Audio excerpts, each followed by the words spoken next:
আজকে আমি বানাবো পাতলা ঝোল। একেবারে পাতলা, যে গরমে খেলে উপকার, শরীরের কোনো ক্ষতি করবে না, খুব কম তেল মশলা দিয়ে। এখানে দেখতেই পাচ্ছ আলু নিয়েছি, বটবটি নিয়েছি, গাজর নিয়েছি, আর নিয়েছি আমি ঝিঙে আর পেঁপে। এগুলো কেটে পরিষ্কার করে ধুয়ে আমি জলে ভিজিয়ে রেখেছি যাতে এর মধ্যে কোনো কষ না পড়ে।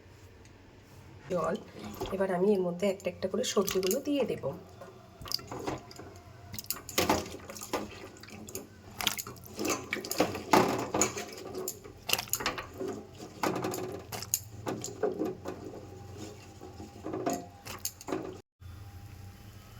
সব সবজিটাই আমি দিয়ে দিয়েছি, দেখতেই পাচ্ছ। এর মধ্যে দিয়ে দেবো আমি স্বাদ মতো নুন আর হলুদ গুঁড়ো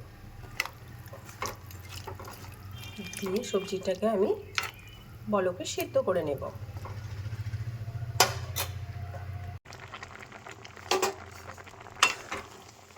সবজিটা আমার সিদ্ধ হয়ে গেছে, এবার আমি এটা নামিয়ে দেব। কড়া বসিয়ে দিয়েছি, কড়ার মধ্যে আমি দিয়ে দিয়েছি তেল, শুকনো লঙ্কা, তেজপাতা, জিরে।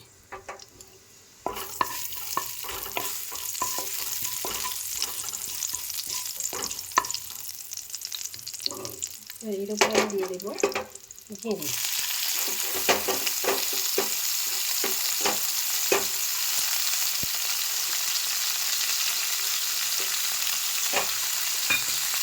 এইটা দিয়ে সাথে আমি ভেজে নেব। ভেজে নেওয়া হয়ে গেলে আমি ঝোলটা দিয়ে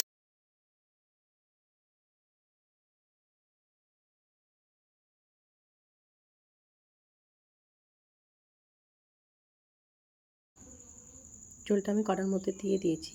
এবার এর মধ্যে আমি দিয়ে দেব 4-5টা চিরা কাঁচা লঙ্কা। কাঁচা লঙ্কাটা দিয়ে আমি ঝোলটাকে ফুটিয়ে নেব। এর মধ্যে আর আমি কিছুই দেব না। ঝোলটা আমার হয়ে গেছে, এবার আমি নামিয়ে নেব।